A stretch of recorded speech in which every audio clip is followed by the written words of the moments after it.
My best friend slept with my wife and then asked me to be his best man at their wedding. So I planned a secret, shocking surprise for them. I 35M and my wife got together in our mid-20s, and although we had ups and downs, I considered her my partner in everything. Adding to that sense of stability was my best friend, a guy I'd known since college. He was charismatic, quick-witted, and always the center of attention whenever we hung out. Growing up, I never had siblings, so I used to say he filled that role. We played on the same intramural teams, shared road trips, and even lived together briefly before my wife and I moved into our own place. He helped me when I first launched my business, offering to spread the word among his contacts. My wife and I occasionally hosted him for barbecues, birthdays, and casual get-togethers. In short, we had this comfortable trio dynamic that made me feel lucky. That is, until everything came crashing down. The first sign that something was amiss happened on a random weekday afternoon. I stopped by my house unexpectedly, intending to pick up some forgotten invoices. As I turned into the driveway, I saw my friend's car parked out front. It struck me as odd that he'd be visiting my wife when I wasn't there. However, I brushed it off, thinking maybe he had dropped by to discuss a surprise or make plans for the weekend. I went inside quietly, only to find them chatting in low voices at the kitchen table. They looked startled, and my wife offered a flimsy excuse about him helping with a household repair. I didn't question it too hard. Part of me felt it was a harmless explanation. Not long after, small inconsistencies started piling up. My wife became unusually protective of her phone, setting it face down or keeping it on silent. My friend would call me just to say he couldn't join our usual outings, citing random commitments, yet my wife would disappear around the same times. Whenever I brought up my concerns, my wife dismissed them as paranoia or insisted I was overthinking. She often said my demanding work schedule had me imagining things. My friend, on the other hand, acted distant, claiming he was dealing with personal issues. I tried to believe them both, but the inconsistencies weighed on me. Eventually, a mutual acquaintance, someone who used to hang around our group, hinted that my friend and wife had been spending too much alone time together. This acquaintance had no direct proof, but the mere hint rattled me. I remember confronting my wife later that evening, asking if there was anything I needed to know. She stared at me like I was crazy, then stormed off, accusing me of not trusting her. My friend, when I approached him, dodged the question and insisted he was just helping her deal with some stress I supposedly wasn't aware of. One night, I was working late in my office, sifting through receipts. My phone buzzed, a picture message from a number I didn't recognize. The photo was blurry, taken from a distance, but it showed two people who looked an awful lot like my friend and my wife standing outside a local diner with arms around each other. The message read, "Saw them tonight. Thought you should know." My stomach dropped. While the photo wasn't a smoking gun, it was enough to push me toward real answers. Determined to get clarity, I decided to confront my wife when she got home that evening. She tried to brush it off, saying the hug in the photo was innocent, that my friend was having a tough day, and she'd been comforting him. Her story might have held up if I didn't already sense so many oddities in their behavior. I pressed harder, demanding a straight answer. She grew defensive and lashed out with all sorts of accusations, that I was too focused on my business, that I'd been neglecting her emotional needs, that maybe I should have paid more attention. The way she shifted blame confirmed what I suspected. There was more to it than a friendly hug. Once I realized I was getting nowhere with her, I decided to corner my friend in a one-on-one conversation. I arranged to meet him at a local bar, one where we used to share countless laughs. I wanted to see if the familiar setting would make him open up. When I arrived, he was already seated in a dimly lit corner booth, swirling a drink in his hand. The air was thick with tension. I sat down, took a breath, and flat out asked if he was seeing my wife behind my back. His eyes darted away for a split second before he let out a reluctant sigh. He admitted they had crossed a line, as he put it, but tried to justify it by saying it started when my wife felt lonely and he was there to console her. He argued they never meant to hurt me. This was just some emotional affair that turned physical in a moment of weakness. Hearing him talk so casually about betraying me made my blood boil. I asked how long it had been going on, and he didn't even have a straight answer, stammering about how it was a few months at most. In that moment, the betrayal was painfully clear. My two most trusted people had shattered every sense of loyalty I believed in. We left the bar without resolving anything. He mumbled an apology, but it felt hollow. I drove home feeling a storm of anger and heartbreak. When I confronted my wife again, she finally came clean about the affair. She said she felt unloved and he provided companionship. She apologized but didn't seem remorseful so much as she seemed embarrassed she'd been caught. For a week or two after that, we coexisted under the same roof in an unbearable atmosphere. Eventually, I decided I couldn't stay in the marriage. I contacted a lawyer who advised me on the process of filing for divorce. Under my state's laws, we could file on grounds of irreconcilable differences, and the timeline for finalizing it depended on how quickly we settled any property or asset disputes. We had no joint accounts I was particularly worried about, so it moved fairly fast. While the divorce progressed, my friend was noticeably absent from my life. He didn't check on me or even attempt to mend fences. Instead, the news trickled through acquaintances that he was still seeing my wife. Some folks whispered that their relationship was getting more serious. I couldn't wrap my head around the audacity of it. He had essentially stolen my spouse, and now they were parading their romance around as if nothing had happened. But the real shocker came later. One afternoon, I got a call from my friend. He wanted to meet for lunch because he had something important to discuss. Against my better judgment, I agreed, partly out of morbid curiosity. We met at a casual sandwich place.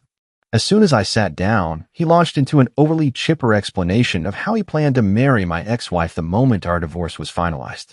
He said they had truly fallen in love, that it was time to move forward, and here was the kicker. He asked if I would stand as his best man. At first, I thought I'd misheard, but he was dead serious. He claimed it would be a sign that we were all mature and ready to put the past behind us. He even threw in a line about how life is too short to hold grudges. The entitlement in that request astonished me.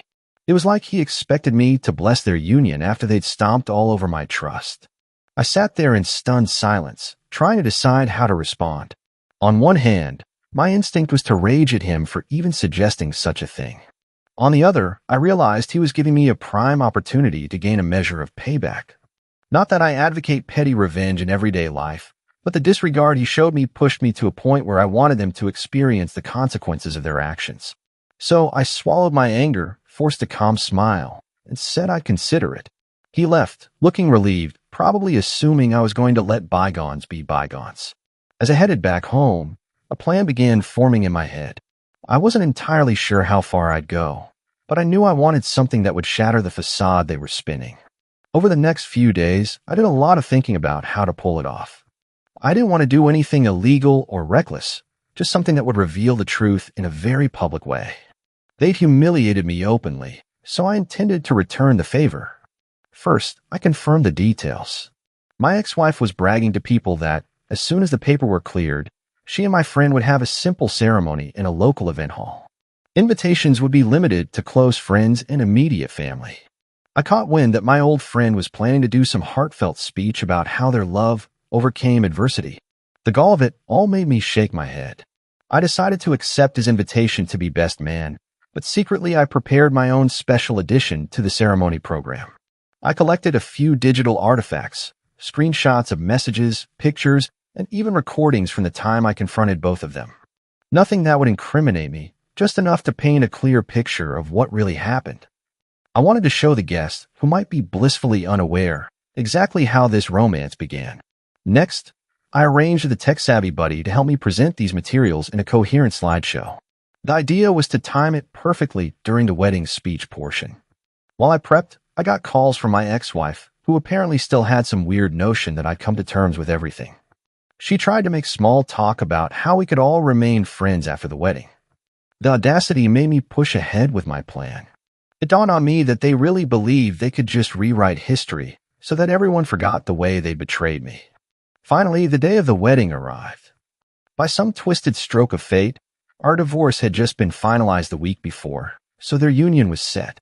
I showed up to the event hall in a simple suit, nodding politely at a few mutual acquaintances who didn't know the full story. My ex-wife wore a modest dress, and my former friend was all smiles, greeting me like nothing was wrong. Inside, a small cluster of guests watched the ceremony. I stood to the side, fulfilling my so-called best man role. The whole time, my heart pounded, not from sadness, but from anticipation. After they exchanged vows, the officiant pronounced them married. Applause followed, and we moved into a brief reception. When it was time for speeches, My ex-wife's relatives gave short, predictable toasts about love conquering all. Then my friend gestured for me to speak. I stepped forward, glancing around the room. This was my moment. I thanked everyone for coming, played the part of the supportive friend for a few lines, then announced I had prepared a short video to celebrate the couple's journey. The projector was already set up. My friend had arranged it for a generic slideshow. He nodded, oblivious to what I was about to show. The lights dimmed, and the first slides appeared. They were harmless pictures of us hanging out over the years. College parties, road trips, the typical nostalgia. People smiled and laughed softly. Then I let the real content roll. Screenshots of text messages between my friend and my wife popped up, messages that left no doubt they'd been carrying on behind my back, complete with explicit details of how they planned to hide it from me. There were timestamps showing how long it had been going on, followed by short audio clips of them discussing how to spin the story so neither had to take full blame. The atmosphere shifted instantly. Gasps erupted across the room.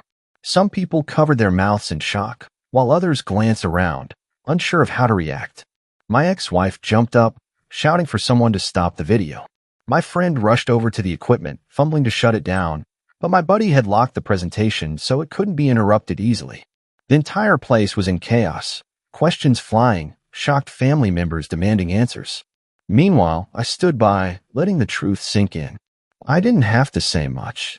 The evidence spoke for itself.